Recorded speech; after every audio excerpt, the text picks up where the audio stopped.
Hi everyone, नमस्ते। आप सभी का स्वागत है आज की क्लास में। और ये हमारी सीरीज़ है जिसमें हम 100 रूल, जो टॉप 100 रूल्स हैं या फिर वो कॉन्सेप्ट्स हैं इंग्लिश ग्रामर के, तो उसको कवर कर रहे हैं। तो ये हमारा तीसरा सेशन है।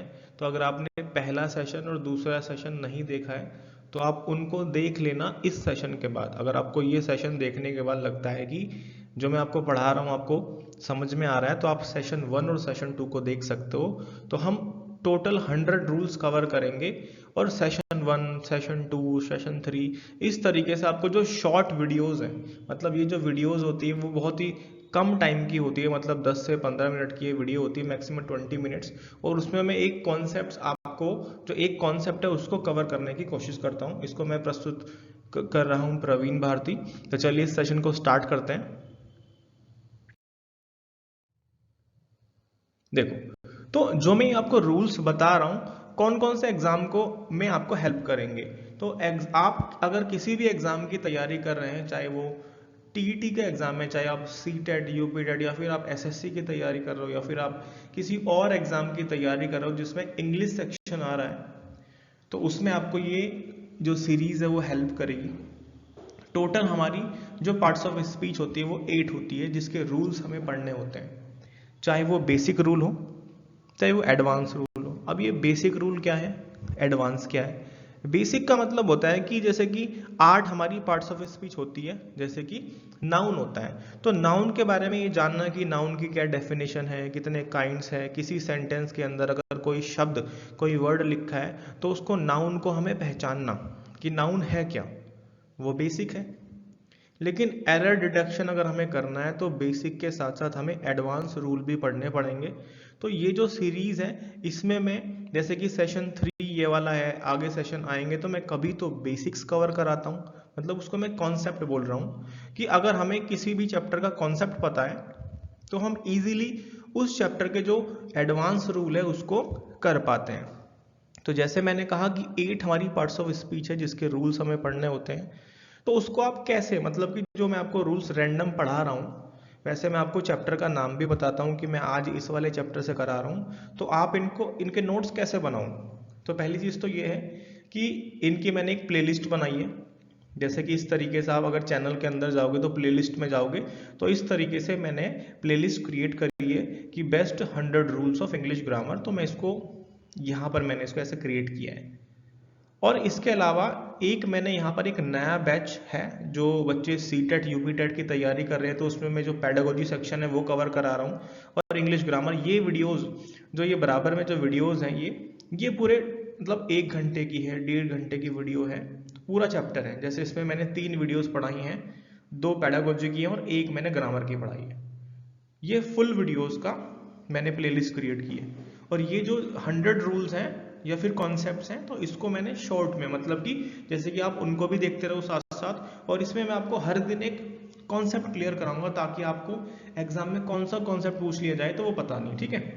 तो अब मैं आपको बता रहा हूँ कि आपको नोट्स कैसे बनाने हैं। तो जैसे मैंने कहा कि 8 हमारी पार्ट्स ऑफ स्पीच होती है, तो डेली मैं आपको जो भी, जैसे मैंने कहा कि मैं आज आपको एडजेक्टिव का रूल करा रहा हूँ, तो आप एडजेक्टिव के में रूल लिख लो। मतलब आप क्या करो, सेगमेंट बांट लो, जो भी आपके जो नोट्स है, जो कॉपी है, उसमें ऊपर नाउन लिखो, कुछ पेजेस छोड़ लो। तो मैंने अगर नाउन का रूल कराया तो उसके नीचे लिख लो, ठीक है।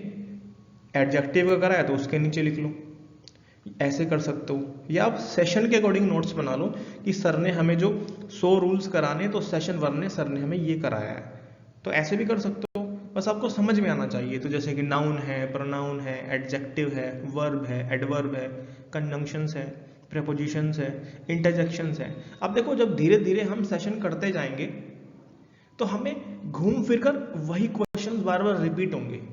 कि देखो, अगर हम एडजेक्टिव पढ़ रहे हैं तो नाउन का कॉन्सेप्ट भी यूज होगा। कि अगर एडजेक्टिव कहाँ यूज होते हैं, एडजेक्टिव यूज होते हैं नाउन से पहले।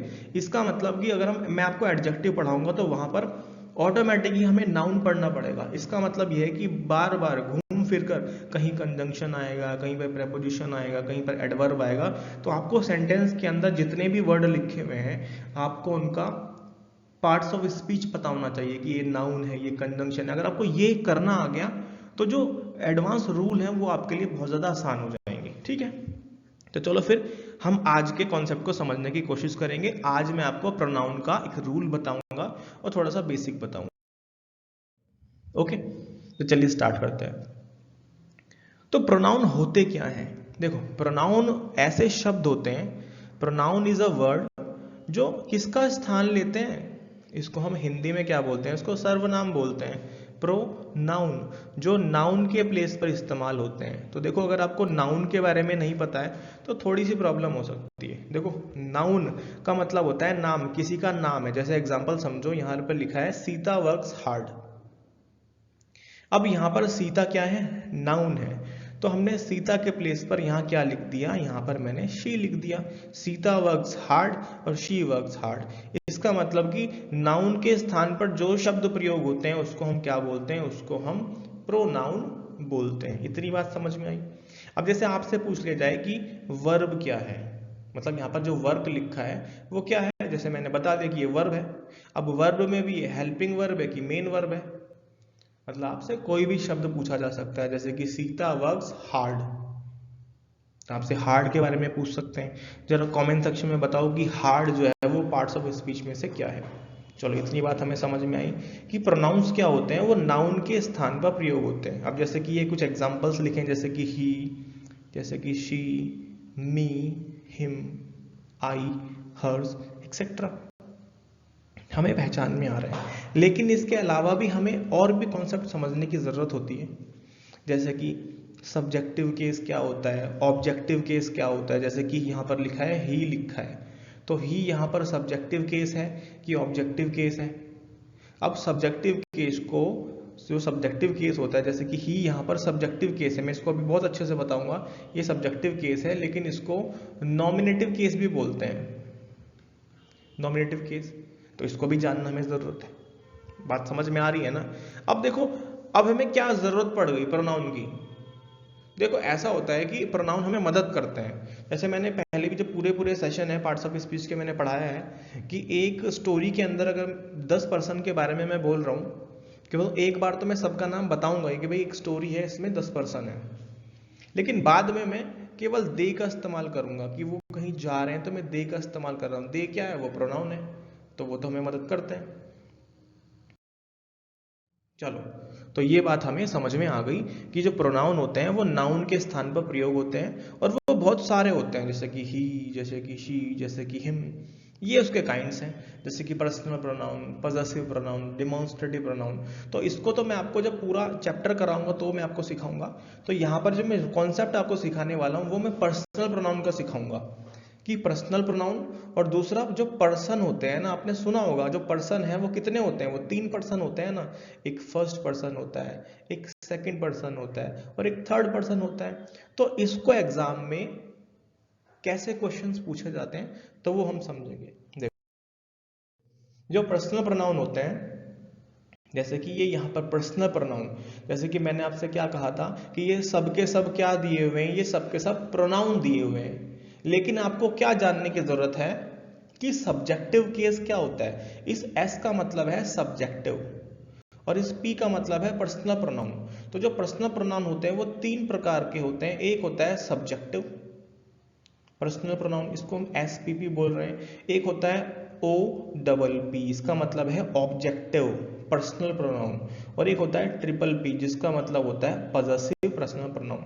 फिर से समझो, पर्सनल प्रोनाउन जो होते हैं वो 3 तरह के होते हैं। एक होता है एसपीपी सब्जेक्टिव, और सब्जेक्टिव का ही दूसरा नाम क्या होता है? नॉमिनेटिव होता है। अब इसकी हमें क्या जरूरत है सीखने की?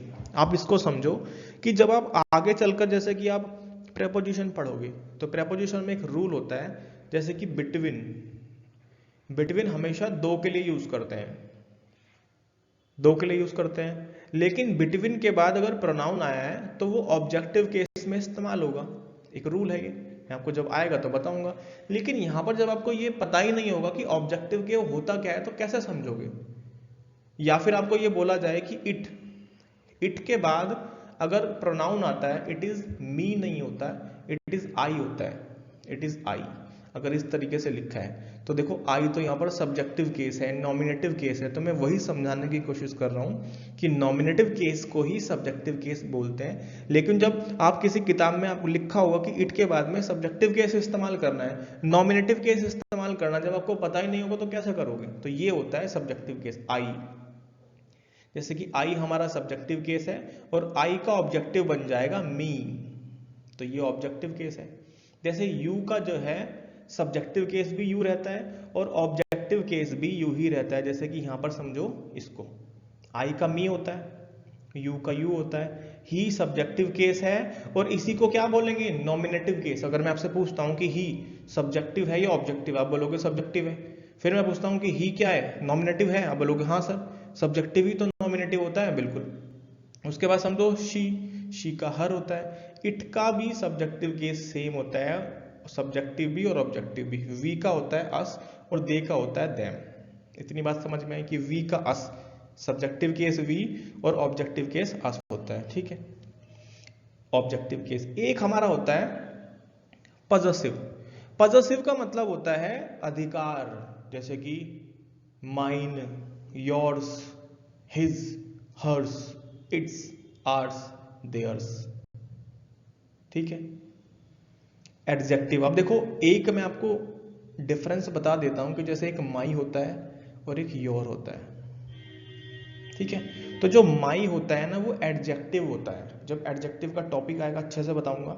यहाँ पर सिर्फ आप इतना समझ लो कि सब्जेक्टिव केस में आपको सिर्फ यहाँ पर ये कॉन्सेप्ट क्लियर कर रहा हूँ कि सब्जेक्टिव क्या है, ऑब्जेक्टिव क्या है। जैसे पॉजेसिव का मतलब क्या है? माइन, योर्स, जिसमें एस लगा होता है आखिरी में, जैसे कि हर्स, जैसे कि इट्स, जैसे कि आर्स। अगर आपसे पूछा जाए कि जैसे कि ओ यू आर ये प्रोनाउन है या क्या है, आप क्या बोलोगे? सर ये एडजेक्टिव है। अगर मैं इसमें एस लगा दूंगा तो बन जाएगा प्रोनाउन, बन जाएगा वही पॉजेसिव, ठीक है। ये बात तो हमें समझ में आ गई, ठीक है। तो यहां मैंने लिखा भी है, जैसे कि आई क्या है वो, ये पी नहीं है, यहां पर होगा एस पी। यहां पर क्या होगा, इसको मैं यहां पर लिख देता हूं एस डबल पी। सब्जेक्टिव है ना, आई सब्जेक्टिव होता है, मी क्या है? ऑब्जेक्टिव है, माइन क्या है? पॉजेसिव है। अब मुझे ये बताओ कि दिस पेन इज योर्स, तो ये बताओ जो योर्स यहां पर लिखा है वो सब्जेक्टिव है, ऑब्जेक्टिव है या वो पॉजेसिव दिया हुआ है, ठीक है। ये आपको कमेंट सेक्शन में लिखना है, ठीक है। इतनी बात आपको समझ में आ गई है। अब एक हमारे होते हैं पर्सन, एक होते हैं हमारे पर्सन। पर्सन होते हैं हमारे first person, second person, third person. अगर देखो, अगर आपको ये बेसिक चीजें नहीं पता है ना, तो जब आप डायरेक्ट और इनडायरेक्ट स्पीच पढ़ोगे ना, नरेशन जब आप पढ़ोगे, तो उसमें होता है कि जो फर्स्ट पर्सन होता है वो सब्जेक्ट के अकॉर्डिंग बदलता है, जो सेकंड पर्सन होता है वो इसके अकॉर्डिंग बदलता है। तो वहां पर जब आप फर्स्ट पर्सन, सेकंड पर्सन आपको पता ही नहीं है तो क्या करोगे? सब्जेक्ट का नहीं पता, ऑब्जेक्ट का नहीं पता, तो क्या करोगे? तो यहां पर मैं आपको बता रहा हूं कि जो पर्सन होते हैं, प्रोनाउन जो होते हैं, वो हमारे प्रोनाउन में पर्सन तीन तरह के होते हैं। एक होता है सब्जेक्ट, वो सॉरी हमारा एक होता है first person, second person, third person. अब फर्स्ट पर्सन के अंदर आता है आई और वी।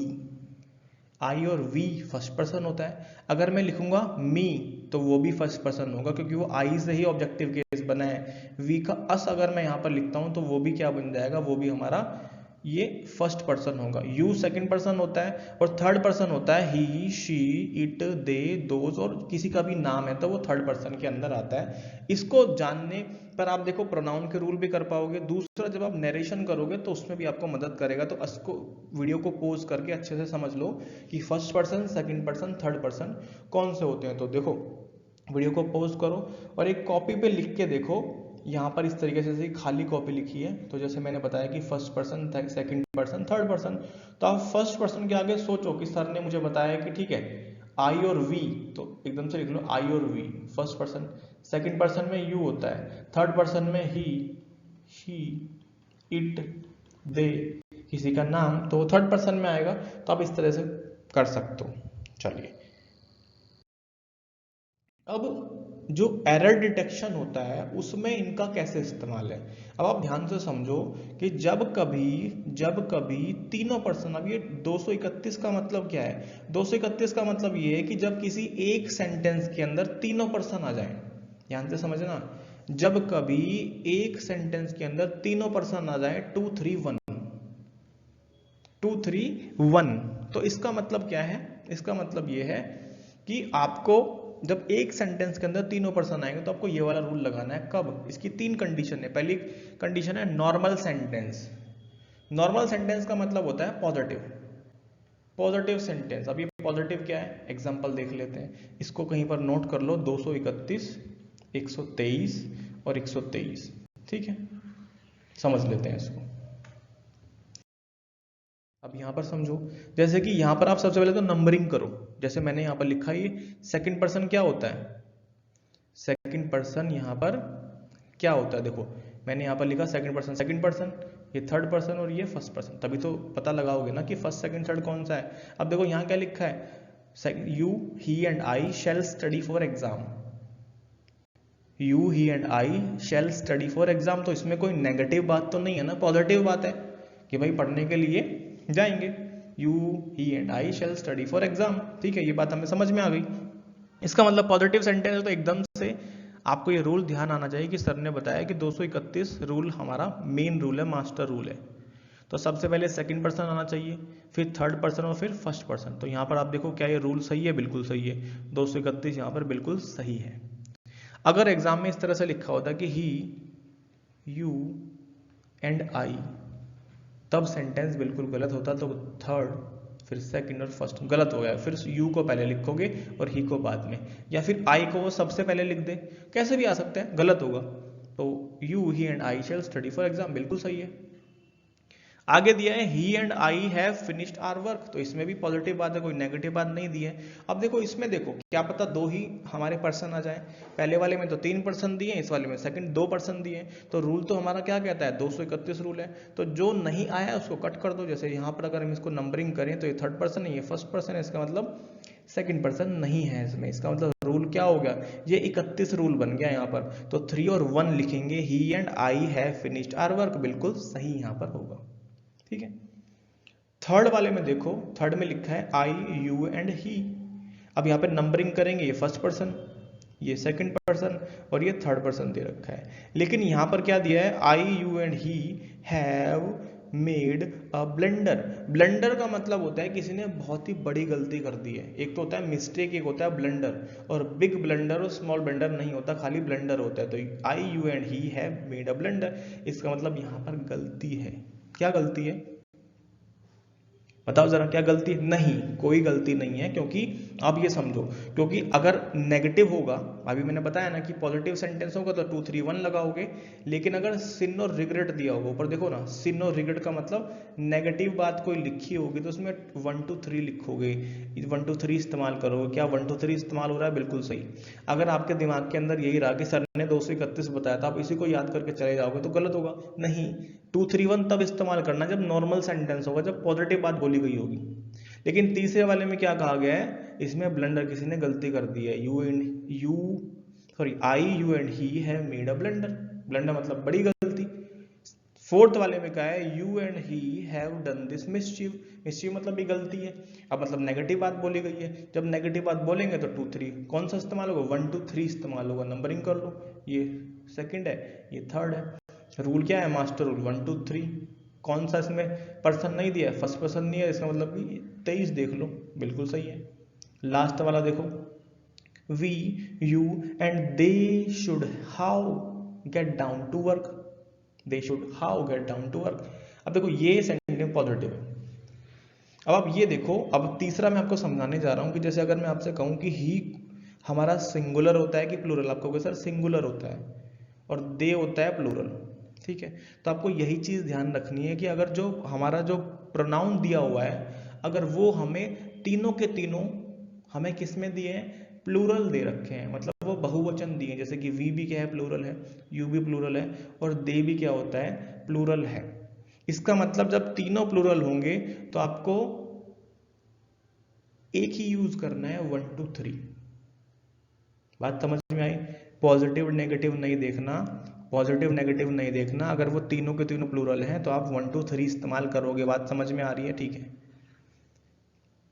इसमें मैंने आपको क्या बताया, इसमें मैंने आपको इतना बताया कि पर्सन कितने होते हैं, 3 पर्सन होते हैं। First person, second person, third person, अगर सेंटेंस में वो आ जाए तो कितने रूल हमें अप्लाई करने पड़ते हैं ये। और मैंने ये सीखा है कि सब्जेक्टिव क्या है, ऑब्जेक्टिव क्या है, नॉमिनेटिव केस क्या है, सेंटेंस में कैसे पहचानना आना चाहिए। तो आई